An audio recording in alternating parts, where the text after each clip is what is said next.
कभी आपने सोचा है कि रेल की पटरी पर ये पत्थर क्यों होते हैं या ट्रेन के पीछे ये एक्स क्यों बने होते हैं? कोल्ड ड्रिंक के ढक्कन के अंदर मौजूद ये प्लास्टिक डिस्क क्यों होता है? और आपका नाखून जहाँ खत्म होता है उसी जगह एक रहस्यमयी चीज होती है जो आपको हैरान कर देगी। ये वीडियो बहुत मजेदार होने वाली है, इसलिए पूरा जरूर देखना। रेल की पटरी पर पत्थर। हर बार जब आप ट्रेन में सफर करते हो तब इन पत्थरों को देखते हो जिसे गिट्टी भी कहते हैं, पर ये आखिर ट्रैक के आसपास क्यों बिछे होते हैं? सबसे पहली बात जो आपको जाननी चाहिए वो ये है कि ये है वो रेल की पटरी, पर जो पटरी आप देखते हो वो इतनी सिंपल नहीं होती है। उस पटरी के नीचे ये होता है कंक्रीट से बने हुए ये लंबे लंबे प्लेट्स जो आप असल पटरी पर देखते हो, इन्हें स्लीपर्स कहते हैं। स्लीपर्स के नीचे ये ग्रे पार्ट जो आप देख रहे हो ये है वो पत्थर जो कि बिछा हुआ रहता है, और इन सारे पत्थरों को बैलेस्ट कहते हैं। उसके नीचे और दो लेयर होता है, ये पीला और ये लाल जो आप देख रहे हो, और उसके बाद वो नेचुरल जमीन होती है जो ये हरे कलर का आप देख रहे हो। हम में से ज्यादातर लोगों को यही लगता है कि सिंपल जमीन के ऊपर पटरी बिछी होती है, पर ये सच नहीं है। ट्रैक को अगर आप गौर से देखोगे तो आपको ये पता चलेगा कि ये थोड़ी ऊंचाई पर बनाई जाती है। उसके नीचे बहुत सारे सेटिंग्स होते हैं। ये जो स्लीपर्स होते हैं जिसके ऊपर ये पटरी बिछती है ये भी बहुत जरूरी होती है। ये कंक्रीट के बने स्लीपर्स पटरी के बीच के गैप को बनाए रखती है, और इस कंक्रीट के बने स्लीपर को एक जगह पर ये पत्थरें रखती है, और यही इन पत्थरों का काम है। मतलब ये पत्थर इस सीमेंट के लंबे लंबे स्लीपर्स को एक जगह पर रखती है, और ये स्लीपर इस लोहे के बने पटरी को एक जगह पर होल्ड करती है। मतलब मेन काम यहाँ पर पत्थर ही कर रहा है। एक ट्रेन का वजन लगभग 10 लाख किलोज होता है, तो आप सोच ही सकते हो कि एक लोहे का बना हुआ पतला सा ट्रैक ही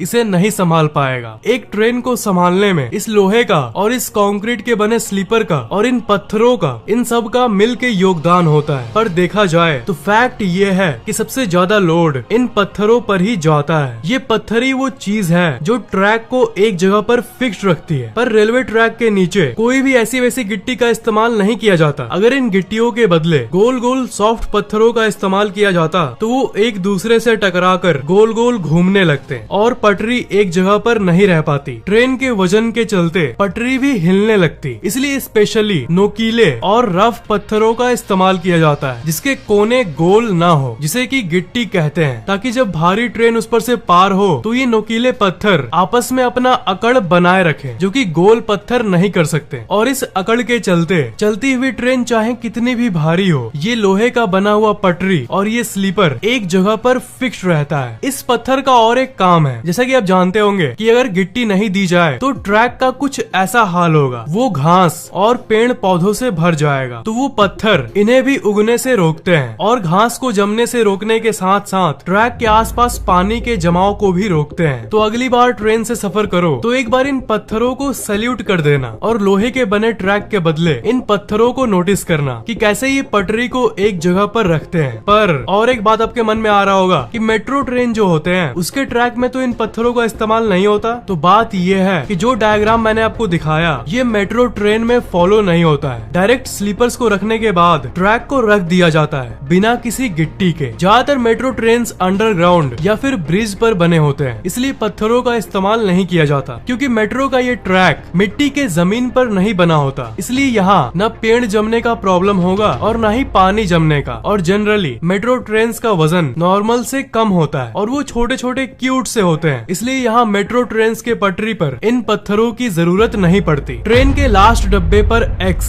स्टेशन पर जब आप ट्रेन का इंतजार करते हो तब आप बहुत सारे ट्रेन को पार होते हुए देखते होंगे। तब आपने ये जरूर देखा होगा कि लास्ट वाले डब्बे पर एक्स होता है। लोगों के मन में आता है कि ये एक्स आखिर है क्या? असल में ये एक्स एक साइन है जो ये दर्शाता है कि ये ट्रेन का आखिरी बॉगी यानी आखिरी डब्बा है। और सिर्फ एक्स ही नहीं, लास्ट डब्बे में LV लिखा हुआ होता है। इस LV का मतलब होता है लास्ट व्हीकल, मतलब आखिरी डब्बा। जब ट्रेन स्टेशन से निकलती है तो स्टेशन मास्टर हर ट्रेन को देखकर ये श्योर करता है कि आखिरी डब्बे पर एक्स लिखा हुआ हो। मान लो उसने ये देखा कि ट्रेन के लास्ट में एक्स और LV नहीं लिखा हुआ है, तो ऐसी कंडीशन में वो तुरंत रेलवे डिपार्टमेंट को रिपोर्ट कर देता है, क्योंकि एक्स नहीं है इसका मतलब कुछ डब्बे रास्ते में ही रुक गए हैं। दो डब्बों के बीच का लिंकर टूट गया है, इसलिए इमरजेंसी के चलते उस पटरी पर आने वाली सभी ट्रेन को रोक दिया जाता है जब तक सब कुछ वापस नॉर्मल नहीं हो। हालांकि ऐसा बहुत कम होता है, पर लोगों की जान बचाने के लिए ये बहुत जरूरी होता है। आपके मन में एक क्वेश्चन क्वेश्चन आ रहा होगा कि रात के समय थोड़ी ना एक्स किसी को दिखेगा, तो इसलिए रात के समय इस एक्स के बदले इस छोटी सी बत्ती का इस्तेमाल किया जाता है जो कि इस एक्स के नीचे होता है। ये बत्ती हर एक सेकंड में जलती और बूझती रहती है। तो स्टेशन मास्टर रात को ये चेक करता है कि ये बत्ती ब्लिंक हो रही है कि नहीं। तो ये था इस लाइट और ये एक्स और इस एलवी का मतलब बुक मार्जिन। आप अभी अपना कोई सा भी किताब लो, कोई सा भी किताब, उसमें आप ये देखोगे कि जो लाइंस हैं वो थोड़ी जगह छोड़ के शुरू होती है, मतलब इतना सा गैप होता है और फिर जानकारी आती है। पर क्या आपने कभी सोचा है कि ये लाइंस किस लिए छोड़ा जाता है? क्योंकि जनरली तो आप ये जानते ही होंगे कि हमें पेपर का पूरा इस्तेमाल करना चाहिए, ज्यादा खाली जगह नहीं छोड़ना चाहिए, क्योंकि पेपर पेड़ से ही बनते हैं और हम सबको पेड़ को बचाना चाहिए और कागज का वेस्ट नहीं करना चाहिए। पर हर किताब में इतने गैप के बाद ही टेक्स्ट क्यों शुरू होता है? बहुत लोग कहेंगे कि इसमें क्या अजीब बात है, प्रिंटिंग का ये सिंपल स्टाइल है। पर नहीं दोस्त, हर चीज के पीछे कारण होता है। असल में इसका उत्तर जानने के लिए उस समय चलो जब ना कंप्यूटर था और ना ही मोबाइल था। जानकारी को सिर्फ कागज पर ही जमा किया जा सकता था। पर दिक्कत ये है कि चूहे, जी हाँ वही चूहे, किताबों को काट कर जानकारी को निगल लेते थे और इसलिए उस समय गैप देने का स्टाइल शुरू हुआ, ताकि अगर चूहे आकर काटना शुरू भी करें तो जानकारी लॉस्ट ना हो, क्योंकि वो किनारे वाले हिस्से से काटना शुरू करते हैं, साइड से ही वो काटना प्रारंभ करते हैं। पर क्योंकि उतना गैप छोड़ा हुआ है, इसलिए चूहा अगर साइड का हिस्सा काट भी ले तो वो इस खाली गैप वाली व्हाइट एरिया को ही खाएगा और जानकारी अंदर की एरिया में सेफ रहेगी। चूहों के डर से हम लोगों ने ये गैप छोड़ा है। गजब बात है ना?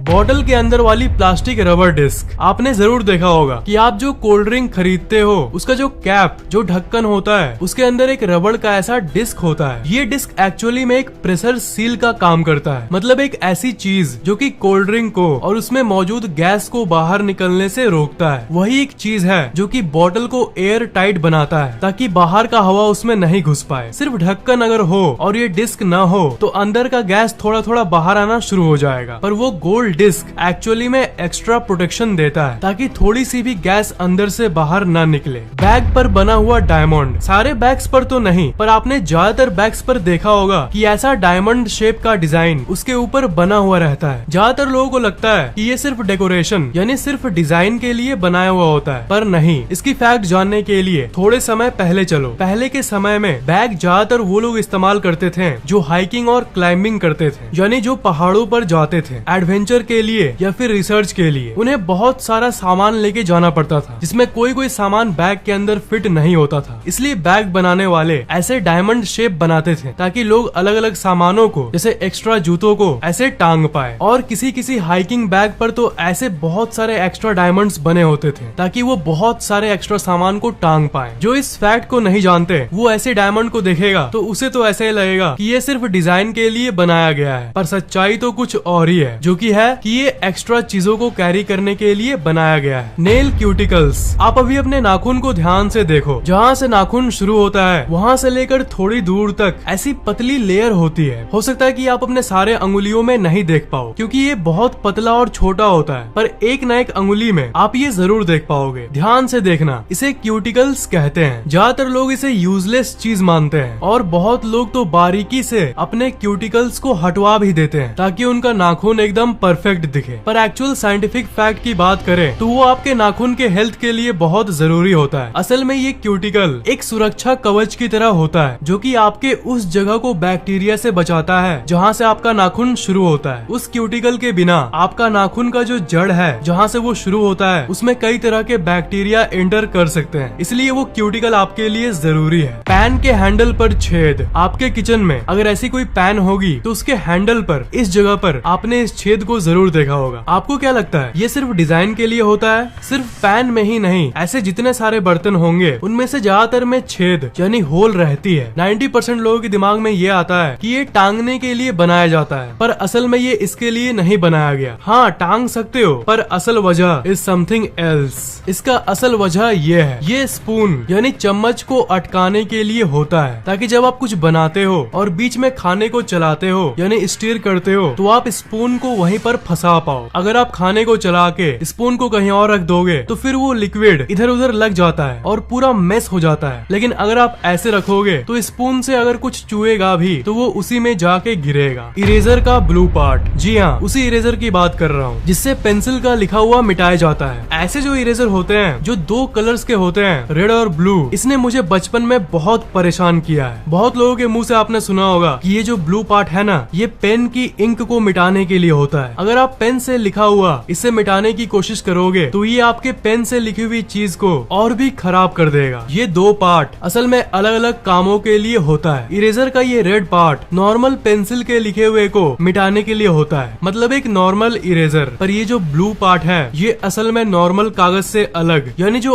आर्ट कागज होते हैं या जो स्क्रैप बुक होते हैं उनपे अगर आप पेंसिल से कुछ लिखते हो उसे मिटाने के लिए होता है। इन सब कागजों का सतह मोटा होता है, नॉर्मल कागज के मुताबिक थोड़ा ज्यादा रफ होता है और उसमें जो आप लिखते हो वो जल्दी मिटता नहीं है। ये रेड वाला नॉर्मल रबड़ उसे मिटा नहीं पाता, पर ये जो ब्लू पार्ट है ये किसी भी पेपर से, पेंसिल से लिखी हुई किसी भी चीज को मिटा सकता है। Bumps on J and F की। अपने कीबोर्ड पर आपने J और F बटन में ऐसे बम्प्स को जरूर देखा होगा, पर जैसा कि ज्यादातर लोग सोचते हैं वो जस्ट ऐसे ही वहाँ नहीं होता। इसके पीछे भी कारण है। ये उन लोगों के लिए होता है जो बिना कीबोर्ड को देखकर टाइपिंग करते हैं और बहुत फास्ट टाइपिंग करते हैं, वो भी सारे अंगुलियों से। ये J और F एक सेंटर पॉइंट का काम करता है जिनको अंगुलियों के जरिए सेंस किया जा सकता है। मतलब J और F को सेंटर पॉइंट के रूप में फील करके वो लोग अच्छे से टाइपिंग कर पाते हैं। मतलब वो फास्ट टाइपिंग करने वाले बिना कीबोर्ड को देखे J और F को फील कर लेते हैं उस उठे हुए बम्प के चलते, और फिर उस पॉइंट के रेस्पेक्टिव आसपास के बाकी कीज कहाँ है इसका अंदाजा लगा लेते हैं और धड़ाधड़ तेजी से टाइपिंग करते हैं। आपको सबसे इंटरेस्टिंग कौन सा लगा, ट्रेन वाला फैक्ट, बैग पर बने डायमंड का फैक्ट, या आपके नाखून के क्यूटिकल का फैक्ट? नीचे कमेंट्स में जरूर लिखना। इस वीडियो को लाइक करना बिल्कुल भी मत भूलना और शेयर जरूर कर देना, और अभी तक सब्सक्राइब नहीं किए हो तो सब्सक्राइब जरूर कर लेना और बेल आइकन को तो भूलना ही मत, उसे जरूर दबा देना।